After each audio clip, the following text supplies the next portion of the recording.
കഴിഞ്ഞ ദിവസം നമ്മുടെ ഫസ്റ്റ് ആനിവേഴ്സറി ആയിരുന്നു. ഞാൻ ഫോണിലൊരു വിഷ് അയച്ചിരുന്നു.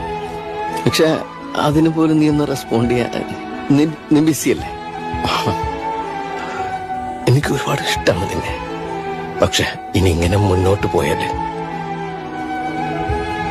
ചിലപ്പോ ലോകം കണ്ടതിലെ ഏറ്റവും വലിയ ശത്രുക്കളായി നമ്മൾ മാറും. എനിക്കത് സഹിക്കില്ല. ആസ് എ ഹസ്ബൻഡ് ചിലപ്പോ അതിന് ഫെയിലിയർ ആയിരിക്കും. പക്ഷേ ആസ് എ ഫ്രണ്ട് ഞാൻ എന്നുണ്ടാവും. അത് മതി നമ്മുടെ ഇടയില്. ഹാപ്പി ആയിട്ടിരിക്കുക. Enjoy your life. Wish you all the best. ഇനി ഇവിടെ നിന്നാലേ ചിലപ്പോ ഞാൻ